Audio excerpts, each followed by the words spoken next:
Hi, my name is Wendy Gratz from Shiny Happy World, and today I'm going to talk to you about choosing a sewing machine for a beginning sewer. This is my sewing machine, and I love it, but it's very fancy, and it is far more fancy than you need for a beginning sewer. You really don't want to get a machine like this until you know that you're going to be using it almost every day.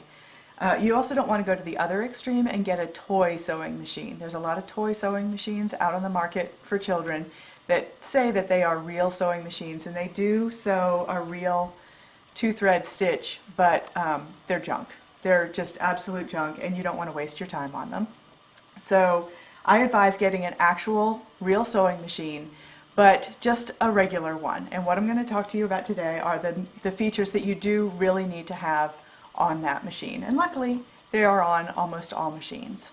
If you want to save a little bit of money, you can definitely buy a used machine.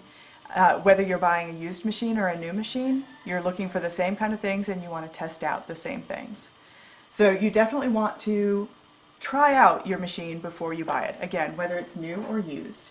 And that means actually sewing something. So I'm going to run some stitches and show you what to look for.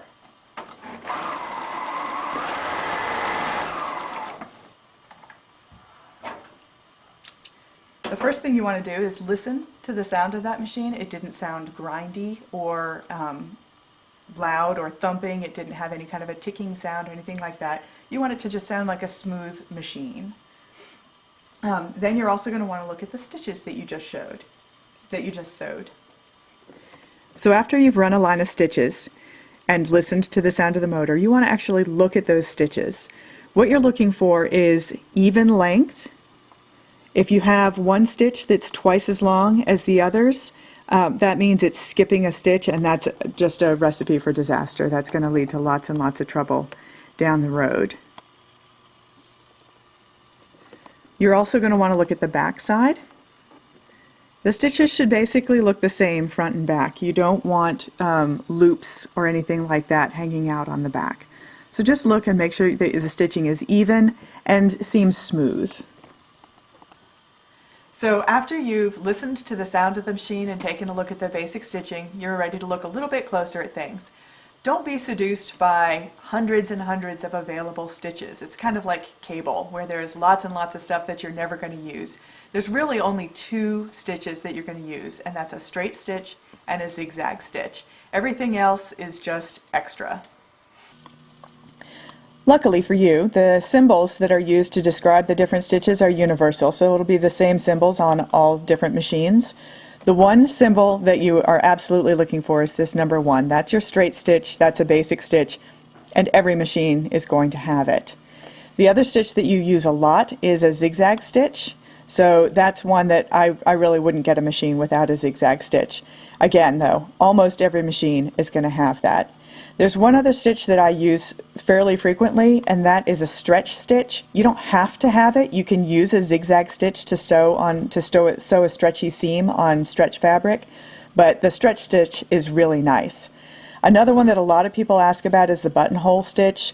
You do not need a buttonhole stitch. You can use a zigzag to sew buttonholes, and in fact I get better results when I use a zigzag stitch than I do when I use the fancy buttonhole stitch.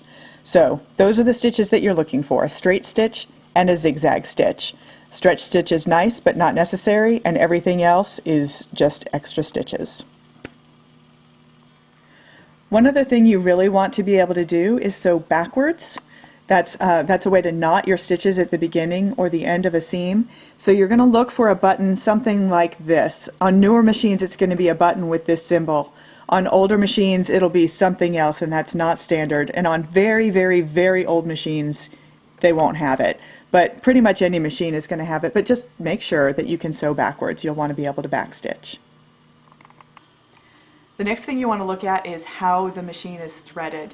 Threading a sewing machine is actually fairly complicated, but newer machines make it a lot easier. Some of them will have numbers along the way to show you the path that the thread needs to take. Some of them will have a little diagram shown on the side of the machine. They're all different, so I'm not going to bother showing you that on mine, but just get the person who's selling you the machine to show you how to thread it and try it yourself. It's going to feel clumsy and uncomfortable, but You'll get used to it, but just know how difficult it is to thread first. One nice feature that the newer machines have is that there's almost nothing that you have to thread the thread through. There are little notches and slots and things so that it just kind of slides into place. And if you have difficulty threading through a hole, or if your child has difficulty threading the needle through a hole, that might be something you want to look for. Another thing that we're going to look at is the bobbin. There are two basic kinds of bobbin mechanisms. The bobbin is what holds the thread that's coming up from the bottom of your machine. A sewing machine works by locking two threads together, a top thread and a bottom thread. So there are two ways that the bobbin thread goes into the machine.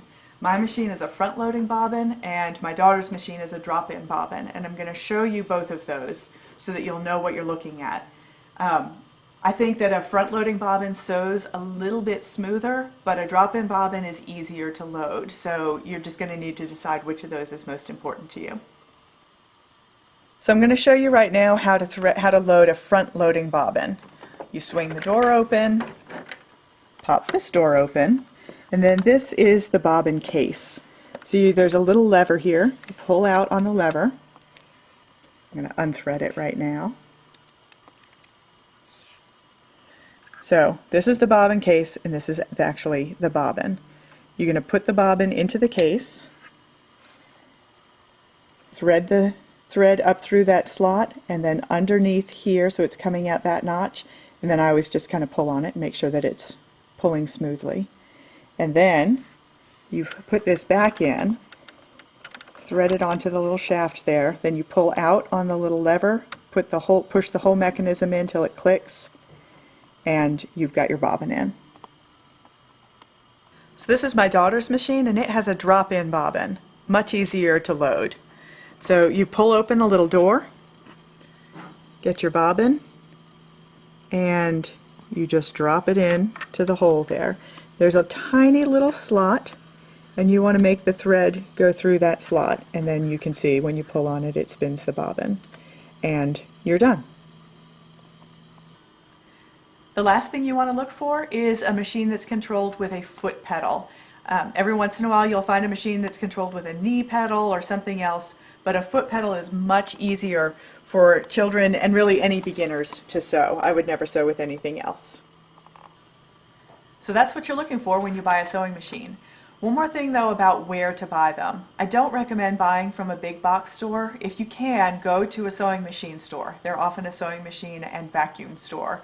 That's the place that's going to repair your machine. You're going to take it in regularly to have it cleaned. Sewing is a very linty business, and you can do some cleaning yourself, but you need to have it professionally cleaned every so often. They'll also give you a free demonstration on how to thread it, how to do your maintenance. They'll really help you out, and it's a great resource to have. So try and give your business to a local sewing machine store, and if you buy your machine used from somebody, the first thing you want to do with it is bring it into your local sewing machine store and have them clean it and service it, make sure everything's running beautifully, and they'll also give you a lesson on how to thread it and how to do the maintenance for it. One thing that I almost forgot, if you're buying a used machine, make sure it has a manual. You will definitely want your sewing machine manual. That's going to give you the instructions on a lot of basic things that are specific to your machine. So go out and buy your machine and then come back here and I will show you how to use it. My name's Wendy, and you can find me at shinyhappyworld.com. Thanks!